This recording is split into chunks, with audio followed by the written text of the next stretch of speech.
ষষ্ঠ শ্রেণীর শিক্ষার্থীরা, আশা করি সবাই ভালো আছো।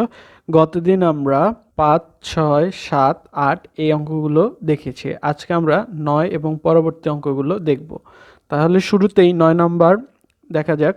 একটি লোহার পাত ও একটি তামার পাতের দৈর্ঘ্য যথাক্রমে 672 সেন্টিমিটার ও 960 সেন্টিমিটার।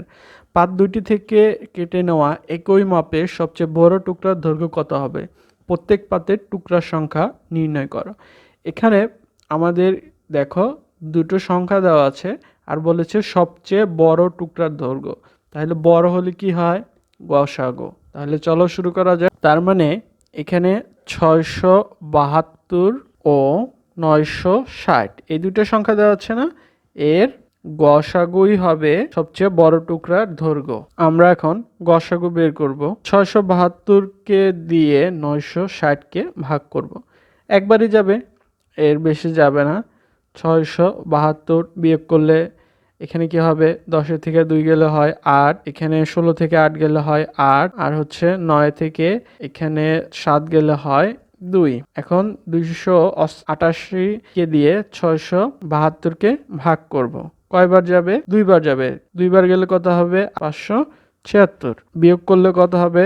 এখানে 12 থেকে 6 গেলে হয় 6, এখানে হচ্ছে 17 থেকে 8 গেলে হয় 9, আর এই দুটো তখন মিলে যাবে। 96 দিয়ে এখন 288কে ভাগ করব। 288কে কয়বার যাবে? সরাসরি হচ্ছে যে দেখো 3 নং 27, 270, তাহলে 3 বারের মতো যাবে। 3 6 হচ্ছে 18, আর হচ্ছে 3 নং 27 আর 1 28, তার মানে মিলে গেল। এখান থেকে এখন পাচ্ছি, সুতরাং 672 ও 960 এর গসাগু 96। সুতরাং কেটে নেওয়া সবচেয়ে বড় টুকরার দৈর্ঘ্য কি হবে? 96 সেন্টিমিটার। সুতরাং লোহার পাতের সংখ্যা আমরা প্রথমে পেলাম কি? সবচেয়ে বড় টুকরার দৈর্ঘ্য। এরপরে বলেছে বড় টুকরার দৈর্ঘ্য। প্রত্যেক পাতের টুকরার সংখ্যা কত? প্রত্যেক পাতের কয় টুকরো মানে কয় খণ্ড হবে সেটা আমাদের বের করতে হবে। তাহলে 672কে আমি 96 দ্বারা ভাগ করব, কত? 7 টুকরো হবে। ভাগ করলে 7 হবে। আর আরেকটা আমাদের আছে তামার, এটা হচ্ছে লোহার পাত গেল। তামার পাতের সংখ্যা, তামার পাতের কত? 960, এটাকে 96 দ্বারা ভাগ করলে 10 হবে। 10 টুকরা।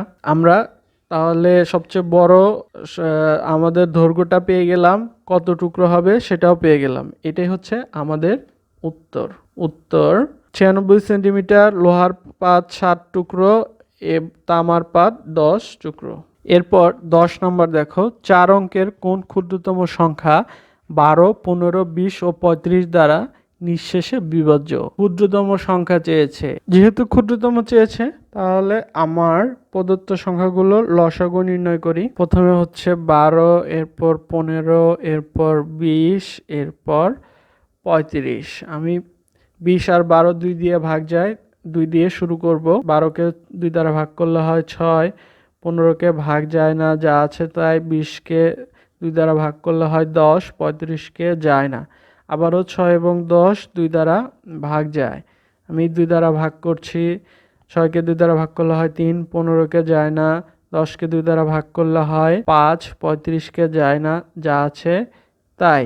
এখন 3 এবং 15 3 দ্বারা ভাগ যায়। 3 একে 3, 3 5 15, 5কে যায় না, 35কেও যায় না। 35 বসে গেল। এরপর আর 3 দ্বারা ভাগ যাওয়ার মতো নেই, 5 দ্বারা যাবে। 1 যা আছে তাই। 5কে 5 দ্বারা ভাগ করলে হয় 1, এখানেও 1 হবে, এখানে হবে 7। আর কোনো সংখ্যা এখানে নেই। তাহলে সংখ্যাগুলোর লসাগু, সুতরাং সংখ্যাগুলোর লসাগু সমান সমান গুণ করে দেই উপর থেকে। 2 গুণন 2 গুণন 3 গুণন 5 গুণন 7 গুণ করলে কত হবে? 420। এখন শর্ত হচ্ছে নিঃশেষে বিভাজ্য 4 অঙ্কের ক্ষুদ্রতম সংখ্যা।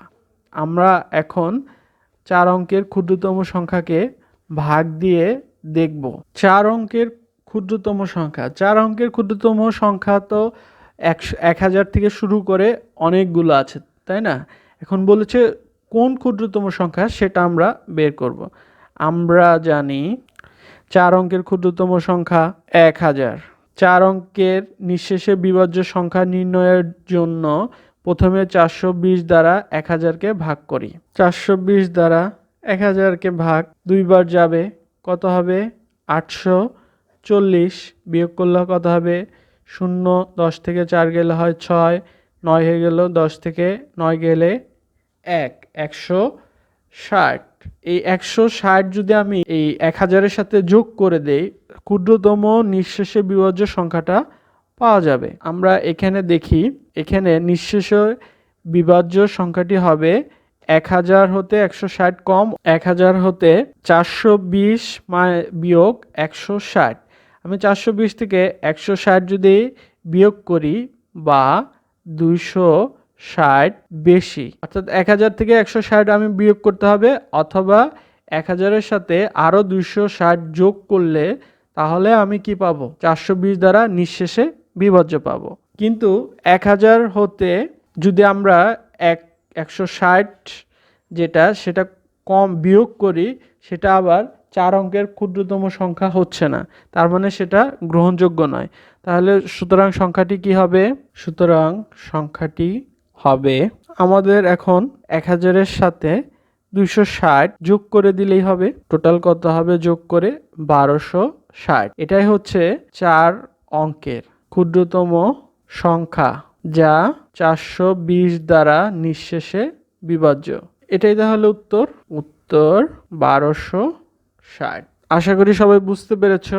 তো আজকে এ পর্যন্তই, আগামী দিন আমরা পরবর্তী অঙ্কগুলো করব। সে পর্যন্ত সবাই ভালো থাকো।